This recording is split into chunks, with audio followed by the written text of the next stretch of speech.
example, this were to become a series or a movie, because the books are so great and it would really lend well to, say, a live action either series or movie, is there any, any actors that you had in mind either when you were writing this, or if, for example, someone was to approach you and ask if you wanted to help work on, a live action adaptation, that would spring to mind for you?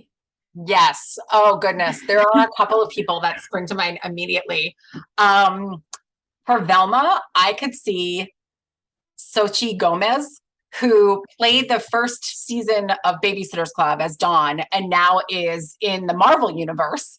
So she's really taken off. And I just think I could see her as Velma so perfectly. I adore her. And it's funny because for Daphne, I went back and forth on this, and then finally I felt like it was staring me in the face. I'm a big Stranger Things fan, and I feel like Sadie Sink would be an excellent Daphne. And it's not just because of the hair. I think she could really play a teenage Daphne, as she's been written in these books, to a really lovely extent. Yeah, I think when we were discussing kind of who our thoughts were for Daphne as well, that they were certainly someone that sprang to mind because of the kind of new depth to Daphne here, with kind of what's going on with the family, what's going on with Maddie, and all the other things as well, that would certainly lend itself quite well to her. Yeah. And it's funny, my daughter is almost 8 and she's very into High School Musical, the series. And so I've become familiar with it in terms of like the actors who are on my TV regularly.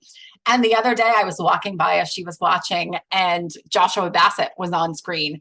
And I thought, oh, he could be Shaggy. Like there was just this immediate visceral reaction to me of like, I bet he could do a good Shaggy.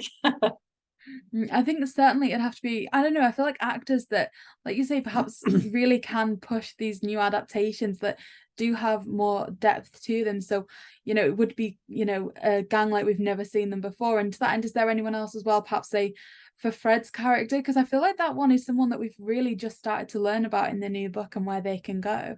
Yeah. I went back and forth with Fred, and then not to land on Stranger Things again, but then I could see Finn Wolfhard playing him, dye his hair, bleach his hair.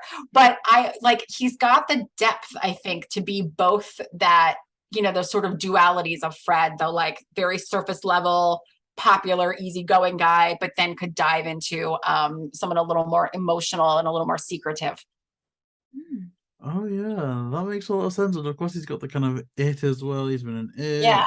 the Ghostbusters, so very familiar with the kind of spooky genre. That is absolutely amazing.